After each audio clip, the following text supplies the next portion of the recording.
ধর্ম যার যার নিরাপত্তা পাবার অধিকার সবার। তারেক রহমান। ধর্ম যার যার নিরাপত্তা পাবার অধিকার সবার মন্তব্য করে হিন্দু সম্প্রদায়কে নির্ভয়ে দুর্গাপূজার উৎসব পালনের আহ্বান জানিয়েছেন বিএনপির ভারপ্রাপ্ত চেয়ারম্যান তারেক রহমান। শুক্রবার 20 সেপ্টেম্বর বিকেলে হিন্দু সম্প্রদায়ের সম্মানে এক শুভেচ্ছা অনুষ্ঠানে বিএনপি ভারপ্রাপ্ত চেয়ারম্যান এই মন্তব্য করে সবাইকে দুর্গাপূজার অগ্রিম শুভেচ্ছা জানান। এতে সারা দেশ থেকে কয়েকশো হিন্দু সম্প্রদায়ের সদস্য অংশ নেন। তিনি বলেন, এই বাংলাদেশ আপনার, আমার, আমাদের সবার। বাংলাদেশের প্রতিটি নাগরিক সব ক্ষেত্রে সমান অধিকার ভোগ করার এইটাই বিএনপির নীতি, এইটাই বিএনপির রাজনীতি। আমাদের দল বিএনপি বিশ্বাস করে ধর্ম যার যার নিরাপত্তা পাবার অধিকার সবার। তারেক রহমান বলেন, আগামী মাসে আপনাদের সবচেয়ে বড় ধর্মীয় উৎসব দুর্গাপূজা। এই উপলক্ষে আমি আপনাদের আগাম শুভেচ্ছা জানাই। ইনশাল্লাহ আপনারা প্রত্যেকে উৎসব উদযাপন করুন নির্ভয়ে, নিশ্চিন্তে, নিরাপদে। তারেক রহমান আরো বলেন, আমাদের মুক্তিযুদ্ধের মূলমন্ত্র ছিল সাম্য, মানবিক মর্যাদা, সামাজিক সুবিচার। ধর্মবর্ণ নির্বিশেষে বিশ্বাসী বলুন আর অবিশ্বাসী বলুন কিংবা সংস্কারবাদী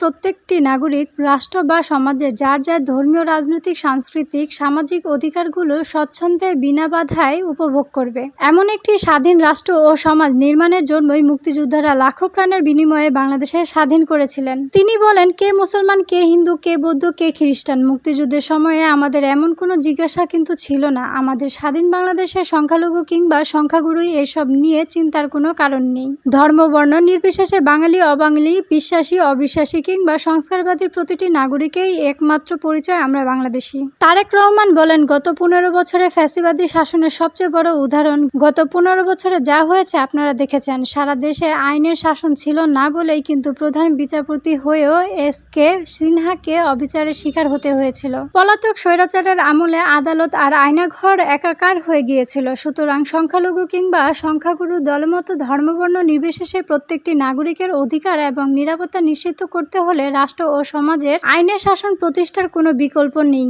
তিনি বলেন, আমি মনে করি নিজ নিজ অধিকার রক্ষায় প্রত্যেকটি নাগরিকের ভোটের অধিকার একটি কার্যকরী শক্তিশালী অস্ত্র।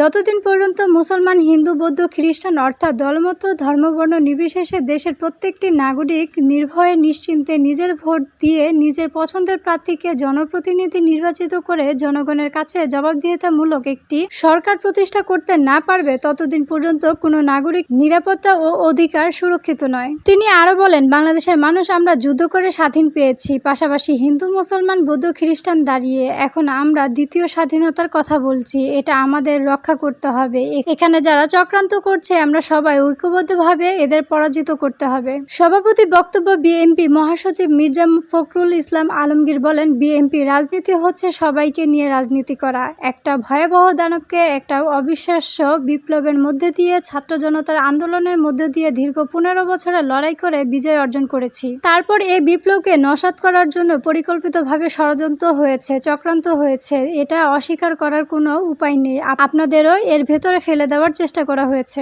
তিনি বলেন, যেটা আমরা সবসময় আপত্তি জানিয়েছি, ইন্ডিয়ার সাংবাদিকরা এসেছিল দলে দলে। সবাইকে একটা কথাই আমরা বলেছি, এই পরিবর্তনের ফলে যেটুকু ঘটেছে সেটা সম্পূর্ণভাবে রাজনৈতিক, সেটা কোনোভাবে সাম্প্রদায়িক নয়। আজকে আবার এই চক্রান্ত শুরু হয়েছে পার্বত্য চট্টগ্রামে। দেখুন, এগুলোকে বিচ্ছিন্ন করে দেখবেন না। আজকে যেখানে একইভাবে ষড়যন্ত্র শুরু হয়েছে, এটা কিন্তু আমাদের অবশ্যই রুখে দাঁড়াতে হবে। আসুন আমরা ভবিষ্যতে যেন একটি রেইনবো নেশন বাংলাদেশের প্রতিষ্ঠা করতে পারি, তারেক রহমানের নেতৃত্বে সে পথে আমরা এগিয়ে যাই।